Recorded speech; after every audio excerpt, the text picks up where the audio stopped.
Hey, this is going to be a rhythm guitar lesson in a couple different parts and also a couple parts of lead guitar lessons for Metallica's Orion. I'm going to start off showing you the intro chords. They're actually played on a synthesizer, but we can arrange it for guitar quite easily. The three chords are a E octave, a D6, and an E flat minor. So those are 0 and 7. That's your E octaves. Then you've got your D6, which is, you can play two ways. Your open D string and the 4th fret of the G string. Or you can do that with a 5th fret on the A string and the 4th fret on the G string, skipping that D string. And then your E flat minor is basically a minor triad, a minor interval on your 6th fret on your A string. So that's a 6 and a 4 below it. Back up to your E. Now we move on to the main riff. That's the...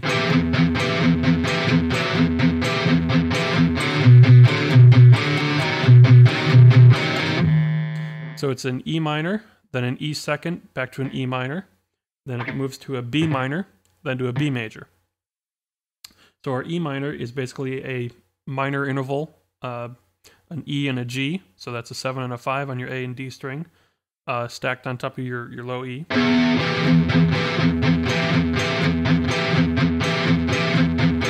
I should mention that's the basic picking pattern.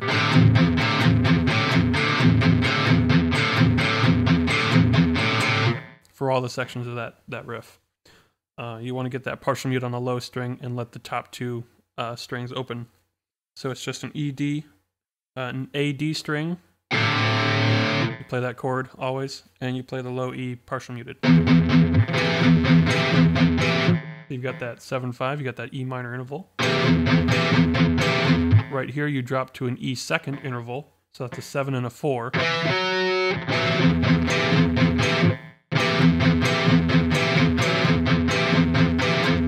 Now right here you move to a B minor, so you keep your 7/5/4 fingering. Basically you use your pinky on the low E to hold the 7, then you stack that a 5 on the top of that, and then a 4. So that forms a B minor triad, which is B, D, and F sharp. A minor triad is basically a minor interval with a major interval stacked on top of that. So that's your minor interval. Then you get your major interval. Then you move that up to a B major, which is a major interval stacked with a minor interval on top of it. So it's the inverse of a minor triad. So our notes now are 7, 6, 4. B, D sharp, F sharp instead of B, D, F sharp.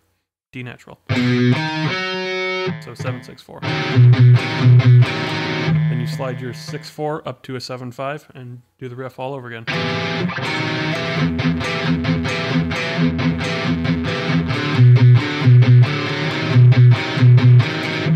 you have it. Then the bass solo is going to kick in at some point, and you're going to back that with some open rocking power chords. And those are E, A, C, and then C, E, A. So that's your basic pattern. So your A is your 0, 2, 2 on your A string. And then your E is your 0, 2, 2 on your low E string. Then your C is your 3, 5, 5 on your A string.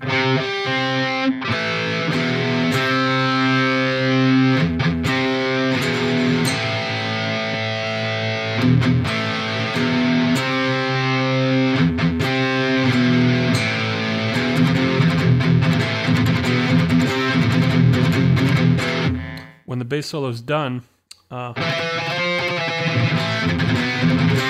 going to jump into that kind of partial mute rhythmic sound.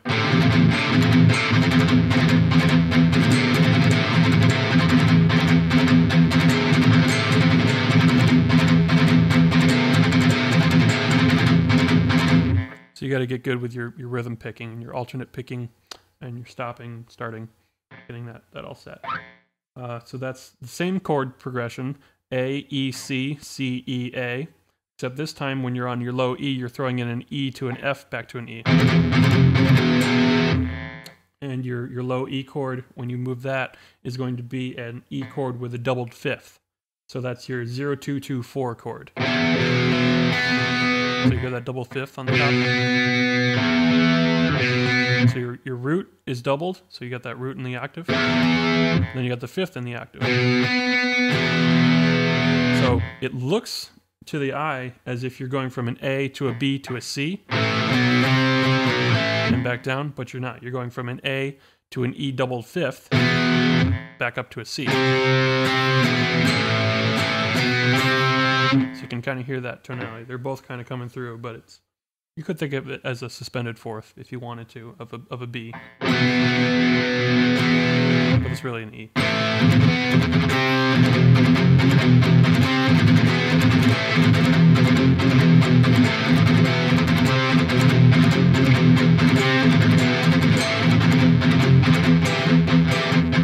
Bring it back to your intro riff again, and you comp that along through the first part of the solo.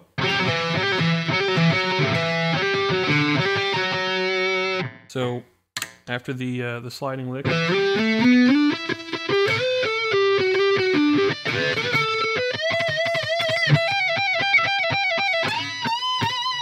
now you're switching keys from that E minor into a B minor, and your rhythm lick changes. So your lead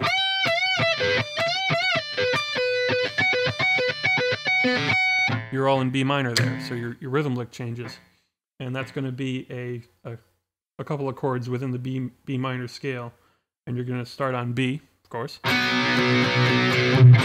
You drop your B root to the A root, but you still keep your 4/4. So it's 2/4/4 and then 0/4/4 back up to 2. That kind of pattern, rhythmic pattern, and then you drop to a B with an A root again. So it's more like an A6 chord,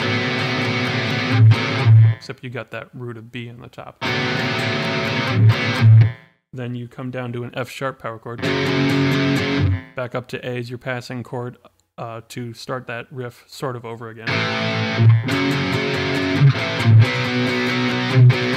Then you come down on the second time through that riff, you basically lower every chord, and you do your A6 or your B with an A root, down to F sharp, down to E this time. Your A is your passing chord back up to start the riff again. Then you got, so the whole thing goes like this.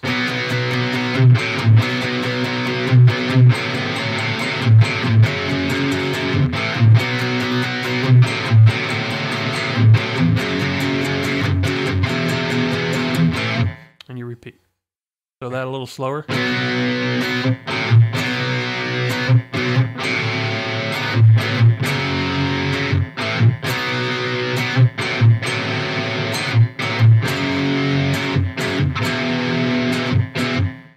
Then your solo is kind of playing along on that, and it finally ends on a B and C sharp trill, which you should end with a low E power chord.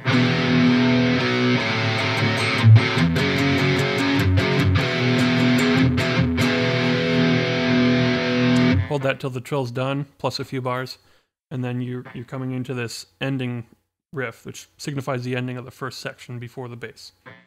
So that is sort of the same chords. So you got that A sixth.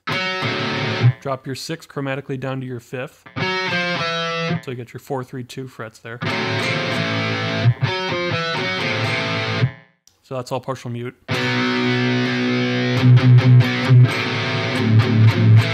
You're slowing down your tempo at the same time. Then you got this F sharp lick, and you drop the root, the octave of that F sharp down chromatically to the seventh of that. Coincidentally, the same notes of that A. If you can hear that well. So you want all those notes to ring out clearly throughout that chord, except you want to partial mute at the same time while slowing down your tempo. gives it that nice heavy chunk. And then you end on a low E. So that riff.